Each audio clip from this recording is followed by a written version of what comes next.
All right, we're here with Tim Smith, and he brought his '06 Dodge up here from, what, North Carolina? Yep. And they pulled in yesterday, and they've had a long road to hoe to get here. Their tow truck, when you pulled in, it was thumping out of the exhaust with a valve seat hanging out of it. And so they had a treacherous ride coming up here. So they got the tow truck on the trailer, because they got the truck they brought to Dyno is going to have to tow their tow truck home. So today has been interesting.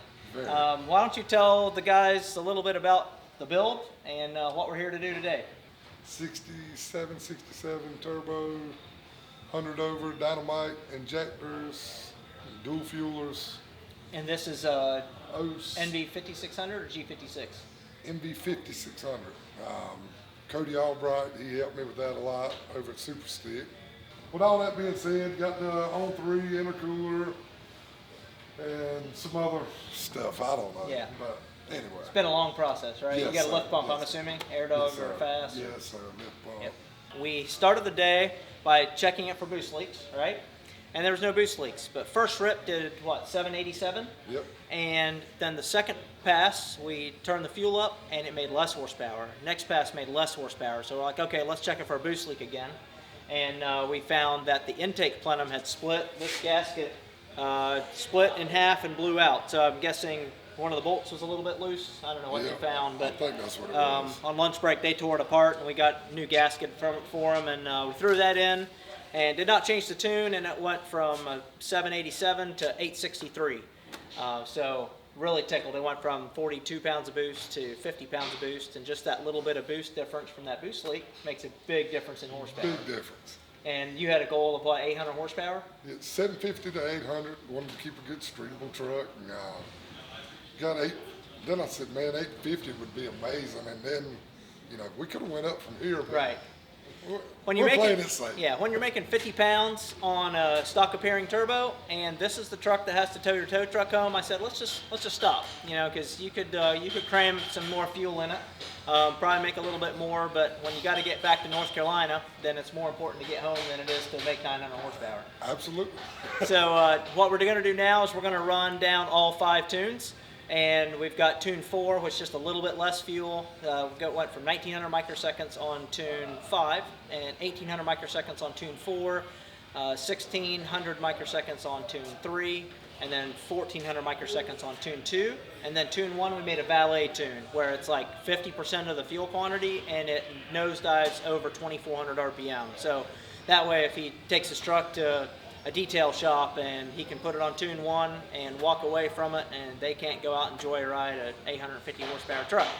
So we're going to run this through and get you off the dyno and send you on your way. Sounds like a plan. Wait.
So we ran all 5 tunes, so that's his whole CSP. You can see how tune 1, we had to start the run way earlier because we cut fueling after 2500. So on his valet tune, it only made 185 horsepower and nosedive after 2500 RPM.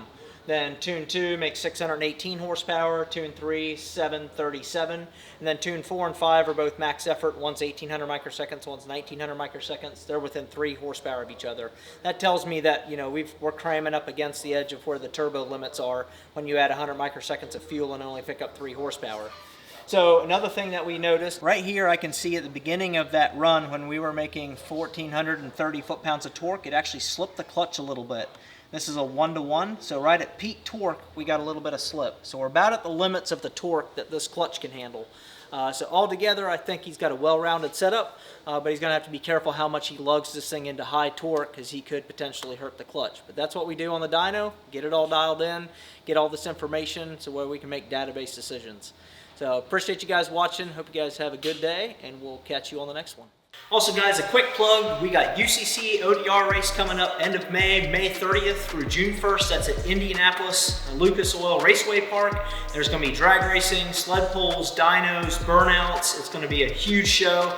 Get your tickets. The link's gonna be in the description below. You can click that link, buy your tickets. We also have Firepunk VIP tickets that we sell for the VIP suites up above the grandstand. So if you want a place out of the sun and in the air conditioning, we have VIP tickets that you can still buy. Those are limited availability. I think we only have like 25 spots left. You can buy those on shop.firepunk.com. So hopefully we can see you guys in Indy. Get your tickets and we'll see you guys soon.